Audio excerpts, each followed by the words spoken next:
Hello, you wonderful people, and welcome to another episode of Crime Centric. This being a show where we talk about crime dramas that I watch. For today's episode, I'm going to talk about the latest episode of Lethal Weapon as well as Blindspot.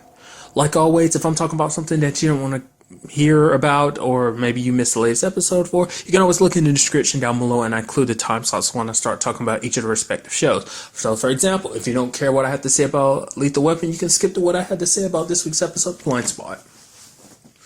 Starting off with Lethal Weapon, a very interesting episode where essentially the case is that this club promoter, Adam, is killed, and it's all connected to essentially this drug that he kind of got out there. It's called Al, and it's essentially made by this person named Owsley, who turns out to be this very reclusive lady that does not leave her place for anything, which coincides with a big part of the story being the fact is that Riggs is like that. He doesn't go out and do anything. Like, he just, like how, he keeps avoiding, spending time with Roger and or even Roger and his family, just simply going home and just, when he's not working, he's just spending his time there. Like, he doesn't do anything with it extra active, like he doesn't do anything else. Kind of essentially keeping everything and everyone at a distance, just because it's like, so through with life, it's just kind of like, it's just a lot easier just to kind of bask in the glory. Like, he tries to justify it, like, it's okay, which it is okay to have your own alone time. And sure, no one's denying that, but for, it's something interesting that the doc brings up very interestingly in this episode is the fact is that Roger, is so mindful of it. Like he seems like he's angry. It's because he's concerned. He's scared because he feels like he's Rick's only lifeline. Like Roger is Rick's only connection to the outside world. And it's like, if Roger doesn't keep a good enough eye on him, he's afraid of what Riggs might do. Like, he's like other than Riggs, he doesn't really have that much of an outside connection with outside Roger. He doesn't have that connection to the outside world. So it's just kind of like, he's like, without me, he's just, she kind of uses the metaphor of describing, that bridge that, to leave yourself there to drown, essentially, And so, because I found it very interesting because you saw the parallels between both Roger and Owsley. Because the fact is, Owsley was like, "Oh yeah, essentially, it's just like life sucks." I mean, as you kind of run things down, it's like the fact is, her dad died in a car accident because he was dropped her off somewhere. Then, like, she was working on a project where the person that was involved in it was like having an affair with her, and then rather than leaving it, like, that person stole the idea from her and made it their own and never left their and went back to their wife. So she kind of lost on both ends on that situation. And then the most recent example being Adam, like him getting killed, her business partner getting killed, but also because he kind of got mixed up with a Korean gang because they wanted to kind of expand upon with the owl drug. They wanted to kind of take over production of it and kind of get it more out there rapidly. So, because for Owsley, it's not about the money that the drug can give people. It's about the fact is that, like, hey, the experience. Because it's like, for her, like, she kind of like shares the same mentality as Riggs, that life sucks. And so it's just kind of like, I guess the reason why the drug is to kind of alter your reality, to make things better, to make life somewhat bearable, essentially. And it's like, when you actually sit there and think about it, it's like super sad and depressing. I mean, especially when the whole thing gets revealed to be what it really is. The fact is that she's the one that killed Adam. And I don't know, because it's such an interesting twist when that happens in the show, where you find out, like, oh, the person you're protecting is actually the bad guy. I mean, granted, the Korean, like, gang members were really trying to kill her because, Adam apparently had gotten like a 500 million from them, kind of as payment for, a bigger production schedule for the owl drug. But, they were targeting Owsley because they figured she had to be the one that had to have the money or something like that. But essentially, like, she killed Adam because Adam manipulated her. Like, he's very good at convincing people, like, oh, this is this and this should be this way, stuff like that, yada yada. He convinced Owsley that because she felt very strongly about him, she has for a very long time. So basically, he made her believe that he's been in love with her since their college days, but it's been a total lie, because at the same time he was spewing all that crap just to get her to make drugs for him and stuff like that to help with the whole Korean, and then kind of that's why he was pushing for her to kind of help with the whole Korean deal. It's like, oh yeah, be behind this, but she wasn't, in it for the money. But then she found out that he was still sleeping with that the DJ girl, Jessica.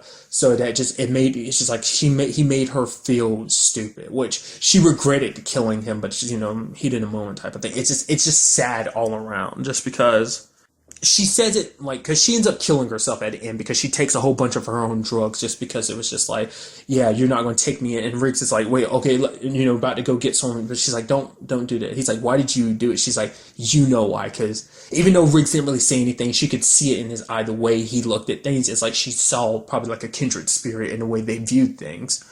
And she's like, Adam made her forget for a moment. It's something that it's like, because she kind of saw things in algorithms, and kind of sees the pattern in her life. Just that she constantly, like, she got her hopes up, but then kept constantly forgetting that life sucks. And that at the end of it all, life will break you. And like I say, it's just a very sad perspective to have on things, especially, but it's also to reflect upon Riggs himself, because he kind of has that same outlook. Because even, the doc is constantly worried about him. And like, he's like, before you even say anything, he's like, I don't plan on killing myself. I want out of this life, sure. But he's like, I'm going to go about it, doing if it ends up happening, I'm doing my job, sure. But I'm not just going to outright kill myself. I'm not going to punch my own card. And it's just, I don't know, man. Because you learn a lot in this episode too, because the captain actually reveals, he's like, oh yeah, you think it's an accident you and Riggs ended up together? He's like, no, I didn't. Like, I put you together for a reason, because it's like, I knew you would gel well together, you would work together well, because like, yes, sure, he's the wild card, but you are essentially, he's kind of like, he described Roger as kind of the centerboard. He's like, do you know what that is? It's like a part of the boat that kind of keeps everything going, essentially. And that's kind of what Roger's supposed to represent. He's supposed to kind of be the one there to keep the balance, essentially.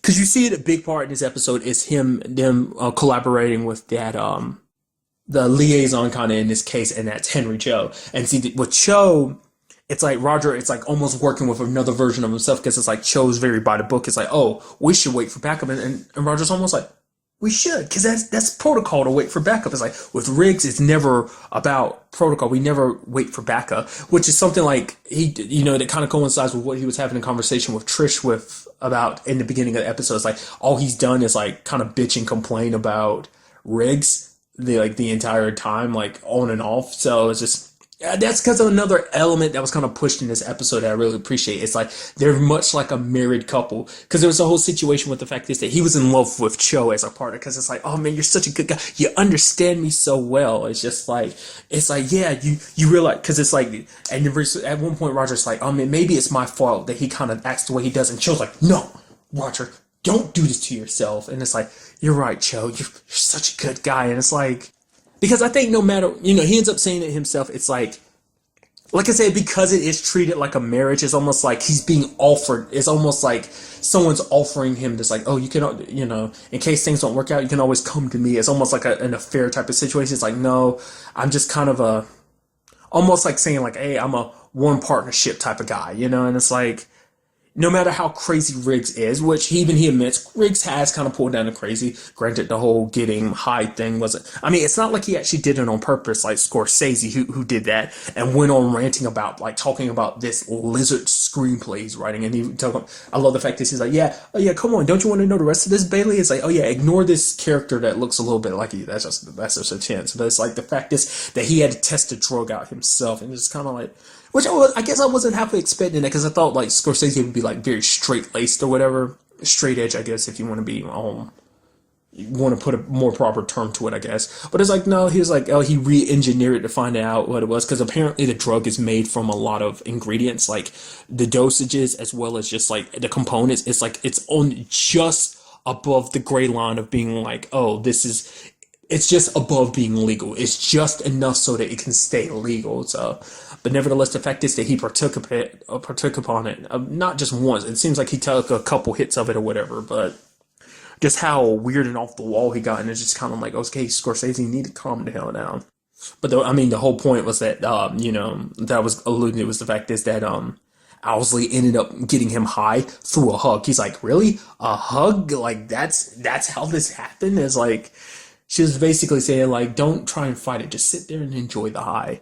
But essentially, it's like, he's like, but the fact is, Roger was saying, like, Riggs had, pulled back the crazy a little bit, which isn't 100% true.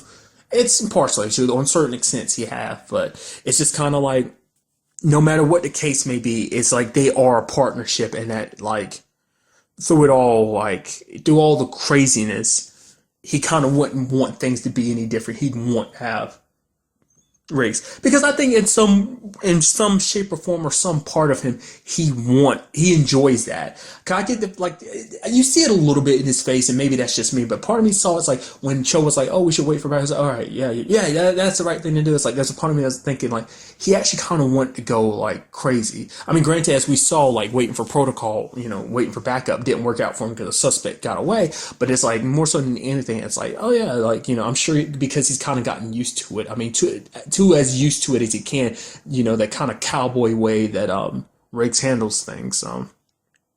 But kind of coinciding with the whole marriage comparison was like the dinner that they had. They were kind of like, oh, the fact is, oh, you didn't text me. Oh, you want to talk about the fact is I didn't text you? You're for constantly texting me with these emojis, because Trish had set up this whole like almost double date type of situation where it was like she was trying to hook him up, and then like Riggs really didn't appreciate that. But then later on he admits to Trish, it's like, yeah, it's okay, no, you did the right thing, you're a concerned friend, and you were just trying to give me a push in the right direction. And it's like sometimes in life you need that push, which isn't to say necessarily that he's trying to get back in the dating world, because they're trying to do their best because they both care about him deeply, and they don't want him to kind of be all, kind of keeping a metaphor, just out there drowning on his own. They want him to have more connections to the outside world. And I mean, from the little bit we saw, the lady that Trish was trying to hook him up with, Kate, seemed like a very nice lady, but it's just kind of not his cup of tea. I mean, we don't really know. They didn't really get much of a time to really interact. It's arguing back and forth. But overall, a very good episode. I do apologize because I do feel like I talked about more of the serious aspects in this episode. I feel like I mentioned some of the funny bits, but I feel like I typically try to keep it balanced, mentioning the funny as well as the serious. And I feel like in this particular episode, I talked more about the serious side of it. So I do apologize about that. So, but overall, very good episode. I saw the preview for next week's episode. I only looked at it a little bit. It seems very interesting, and very interested to see what that's all about. So, and now moving on to this week's episode of Blindspot, a very crazy episode. So much to run through. One, I think I threw it out last time. I don't remember. I'm pretty sure I made it. I was like, I knew it. I had a feeling it was going to be Patterson that got shot. And lo and behold, it was Patterson. Things did not go as bad for Patterson as they could. I mean, granted, they were still pretty rough. I mean, for one, I love the fact is that through it all, Patterson was a smartass. Like, the fact is when Borden's like, no, tell her whatever she needs to. You need to be on our side and whatnot. Like, we're the good guys in our situation. She's like, you're right. You convinced me. You converted me. I'm going to spill all my guts. I'm joining your side. I'm totally on your side now because you guys are totally the good guys. It's like, I love the fact is that even through it all, she was a smart ass. Just kind of shows you how much of a tough person Patterson is. I mean, she got shot. I like that move that she was about to do to Borden too. Like she was going to sneak up on him. She removed her IV and was about to like strangle him with it if like Shepard hadn't popped up and stopped her. Then it was the whole situation of like torturing her, like puncturing her eardrums as a means of trying to get information out of her. Because Shepard needs to know exactly how much the FBI knows about the next step in her plans.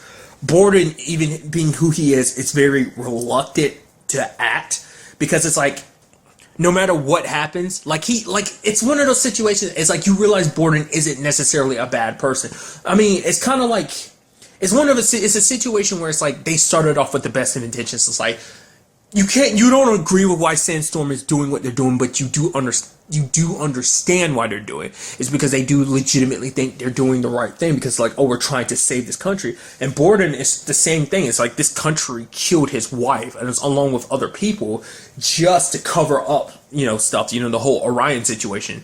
That was the main reason why his wife ended up getting killed, and that's because of her connection to Jane and whatnot. Because they were trying to kill Jane, once again, the whole Orion situation. Which does beg the question that maybe, just maybe, his wife is actually still alive and not dead.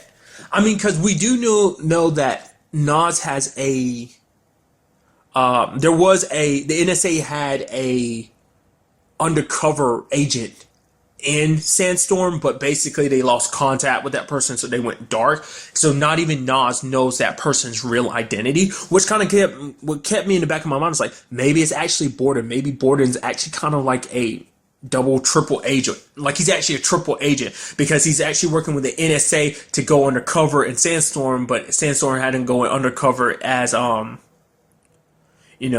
the FBI. So it's like maybe something like that. And speaking of Borden, it's like he's actually got some pretty sweet moves. Him going up against Kurt like that, it's like he's like the psychiatrist, so you wouldn't think he's got the training. I mean, granted, Patterson can handle herself, and she's just kind of like the tech person, but it's like she knows how to handle herself in the situation. She's kind of proved that time and time again, especially with that situation to begin with. And it's like, well, the point I was making before I kind of got all scatterbrained, is the fact is Borden is doing this because he's not 100% a bad guy. That's why he just couldn't bring himself to kill Patterson, because like, even though they got together and everything, I'm sure that wasn't part of his cover. Part of it probably was, because it's like he probably thought he could get information out of Patterson, but Patterson's good at her job, and she's like, even she realizes like it's not a good thing to talk about work. It's like he doesn't have the clearance to know that stuff, so I shouldn't tell him anything, which she was very good about. But it still doesn't change the fact is that he legitimately cared for her. She's probably the first person he's cared about subsequently since his wife died, which makes it even sadder because it's like he was a new start for her. Like, he was her first love since David. So it's kind of like a side note thing I just thought about. I know it's stupid and I'm crossing things. I was literally thinking about it because I'm sitting here. Isn't the actor who played David up here actually the same actor that plays Ragman on Arrow? That just clicked in my head. I didn't even think about that till I took the glasses off of him. I was like, isn't that the same actor? Totally is, isn't it? And then I end up looking up later on and end up finding out I'm totally wrong probably. But I know it's got nothing to do with it, but it's just like that just literally popped in my mind. I was like, oh, that's totally a thing, isn't it? Then it's like, so much stuff. Okay, because everyone's kind of like, Tasha is super reluctant when it comes to believing Jane. It's like, oh yeah, the whole situation, obviously it's Jane's fault. And then Kurt's like, no, it's not. Trust me, Jane's good. And it's like, yeah, it's like, oh, Jane could, she's betraying us again. And it's like, nope, walks in Jane because she got arrested and everything because Roman kicked her ass and took the car, even though she tried to talk to him, but Roman kind of panicked when he saw the gun. And it's like, he's waking up with it's understandable. I mean, granted, he didn't have the same. It's so interesting how things work like that. Like, his first waking up was very violent. Jane's wasn't. It's kind of interesting. Like, Jane was very calm and docile, but then again, I don't know. I guess because out of anyone, Roman got it the hardest when it came to Shepard. Like, she was the hardest on him. Well, I'm guessing because between him and Jane, it's like Roman was the softest of the two. Like, Jane was a little already hardened, so I guess Shepard didn't really have to pull that switch on her as much as she had to with Roman. So I don't know.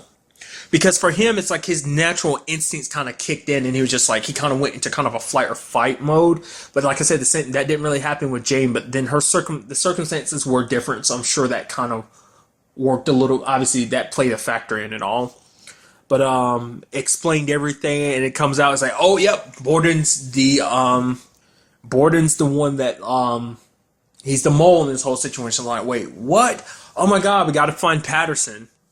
And then you have Jane trying to, they ended up tracking down Roman, which it turned into a race a little bit. It's like, okay, Sandstorm finds out about Roman, and it's like, okay, so who's going to get to Roman first? Which it seems Sandstorm does. Like, I thought that the whole diner situation was going to go down a little bit differently. I thought what was going to happen is that Sandstorm's guy is going to show up there and be like, oh yeah, Jane came to tell me to come get you. And he's like, okay. And then like, obviously because Roman's kind of, the instinct inside of him is to like survey the room. He's seeing all these guys coming in. He's like very suspicious. I thought what was going to happen is Sandstorm was like, oh, that guy from Sandstorm is going to be like, oh no, these guys are bad guys. Let me help you protect you. It's like, oh, I'm on your side type of situation. Thought that's what's going to happen. But it's like, nope. Roman immediately saw through it. It's like they were all together and kind of kicked ass. Like, and you almost see a look of shock on Jane's face when she sees him like kill that main dude by like sticking that little fork thing into his neck, because it's like the Roman she kind of came to know, the Sandstorm Roman is the one that was standing before her, even without her like his memories. Which, you know, even Jane did a lot of stuff out of instinct, because it's like, even though her mind forgot, her body didn't. It's kind of the same thing with Roman. It's like, there's that feeling he got from all his training and all the skills he acquired that kind of made him like kind of suspect something was up. So it's still there. Like that side of him that's like a killer to a certain extent is still there. I mean, it's kind of sad, because it's like, because even Nas kind of throws it in Jane's face. It's like, yeah, you spend all this time wanting to save your brother and everything, and it's like, yeah, we're in a situation where we could be finding Patterson, but it's like he can't help us because you wiped his memories and stuff like that. Which is like, it's sad, because Jane did it because she wanted her brother to have a new start. It's like she knew there was no other way, because it's like he was not going to go willingly to the FBI, and it's like she didn't want her brother to kind of have to deal with the memories of everything that they went through, everything that's happened, like of all he's done. Which Kurt's boss did sugarcoat it. He's like, yeah, a lot of my agents are dead because of you. It's like, here's one of my agents. His daughter was about to get married. This agent showing us like all these 12 agents that died because of you. It's like they want to sugarcoat it. It's like, I'm not going to. You might not remember who you are, but it doesn't change the fact of what you've done. What you've done is all of this, and that's who you really are. And it's like, the fact is, you can erase someone's memories, but you can't erase what they've done. Like in Roman's case, he's killed a lot of people because he really truly believed it was the right thing to do, mainly because brainwashing from his mom and everything. But still, I mean, he was about to send Roman to like the CIA so he can get the same treatment Jane got at the very beginning of the season. But like Jane was like, no, don't do that. I mean, this is after he kicked Nas off the team too, because it's like, oh yeah, all these people are dead because of her. And it's like, how are you going to blame that? How was she supposed to know Borden was a mole? It's like, I sure as hell don't think you knew. It's like, who saw that coming? Nobody did. I mean, granted, I have my suspicions. I know, like it's I just kept hoping it wasn't him. I was like, I feel like it had to be someone that we saw pretty frequently, and it's like, I didn't really feel it being Tasha or Reed. And I was like, I don't think it's Kurt. I was like, because it's still, the question is about that whole situation, like why they need him alive. Like, we're still very vague on that situation. All Shepard's really shared on it. It's like, yeah, the fact is that he's crucial to their end game, whatever that means. For whatever reason, they need him. I don't know why in particular. Maybe it's something in his past that he might not remember. I don't know.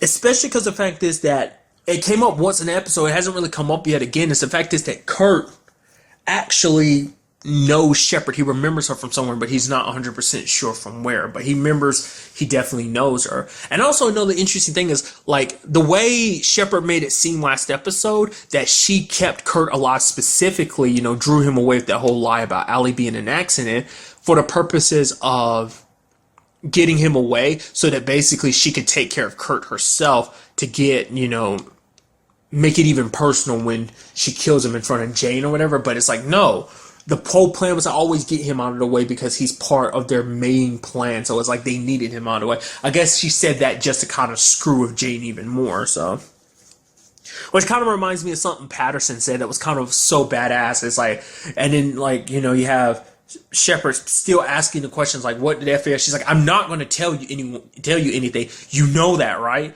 And she's like, the fact of the matter is, everyone's going to leave you. First, your children left you. They've turned on you. And soon Borden is too, because that's the way he is. And she's basically like, oh, you're going to be all alone in this. We're going to win. And she just smacks her across the face with like a pipe or something that she had in her hands. It's like, because she said to something, because it's like, because in a way it's true. Because like the people that she relied on most are no longer on her side. She no longer has Jane on her side. She no longer has a son on her side. And it's like, the amount of people she can actually trust is slowly whittling down. And it's like, that's why I'm kind of wondering, like, I feel like Borden out of anybody might be the undercover. It's like, I don't think there's anyone else that's been presented that could be the undercover, like, NSA agent. I feel like it's gotta be him.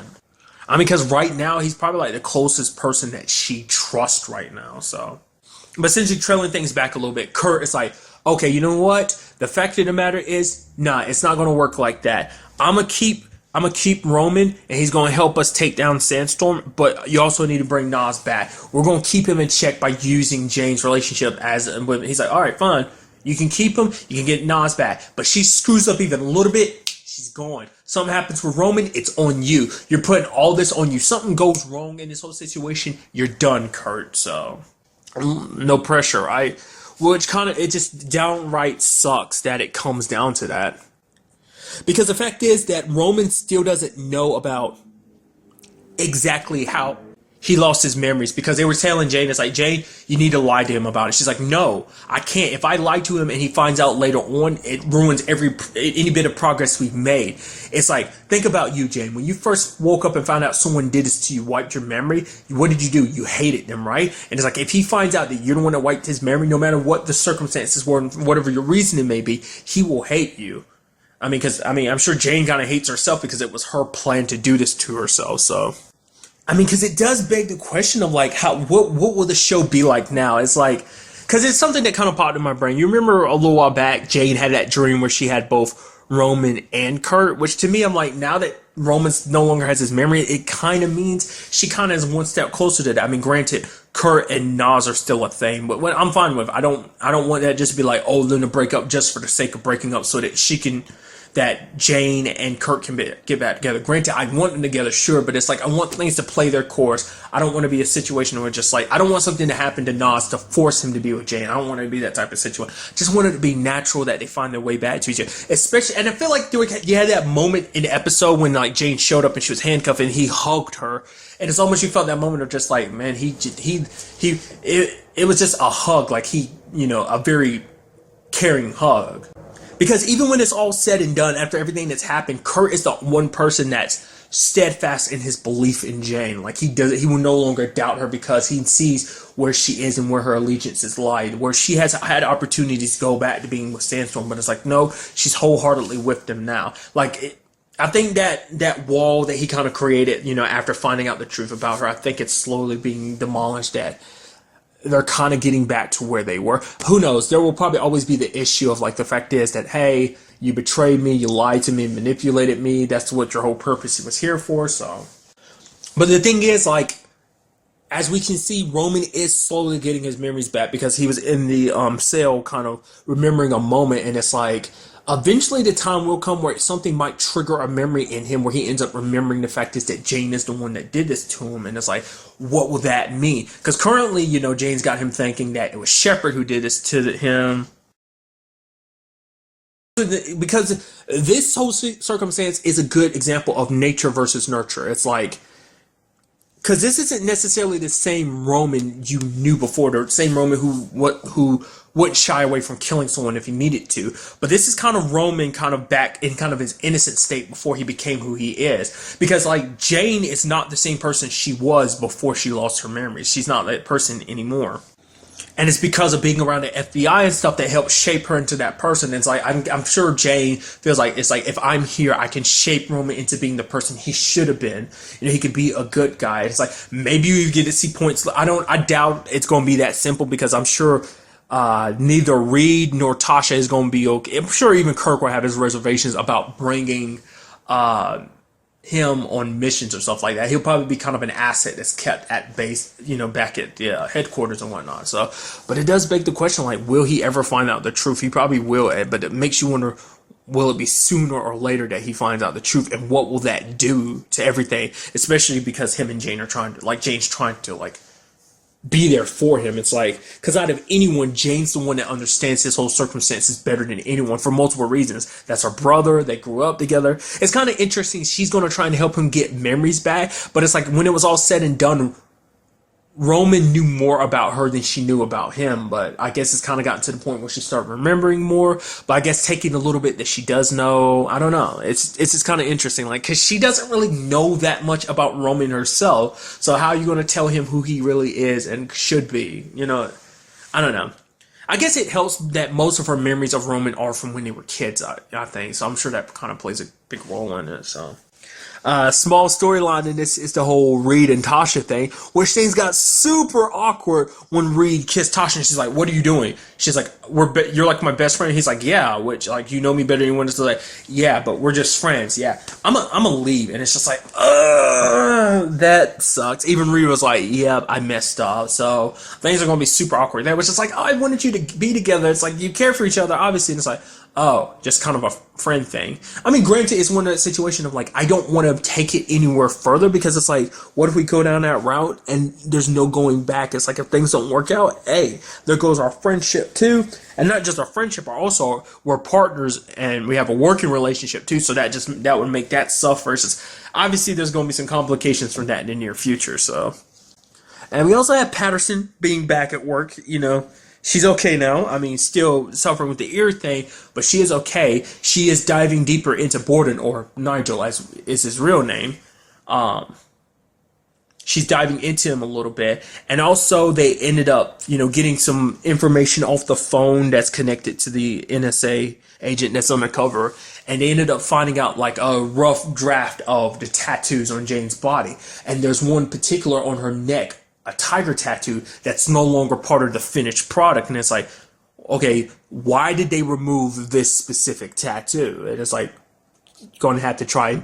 I mean, they do have like the raw blueprint there, so it's like they can try it. Obviously Patterson can analyze it. So very crazy episode. A lot went down, and it's just like I'm super excited to see where everything goes from here. Be safe, live life to the fullest, and enjoy it. Good day and goodbye.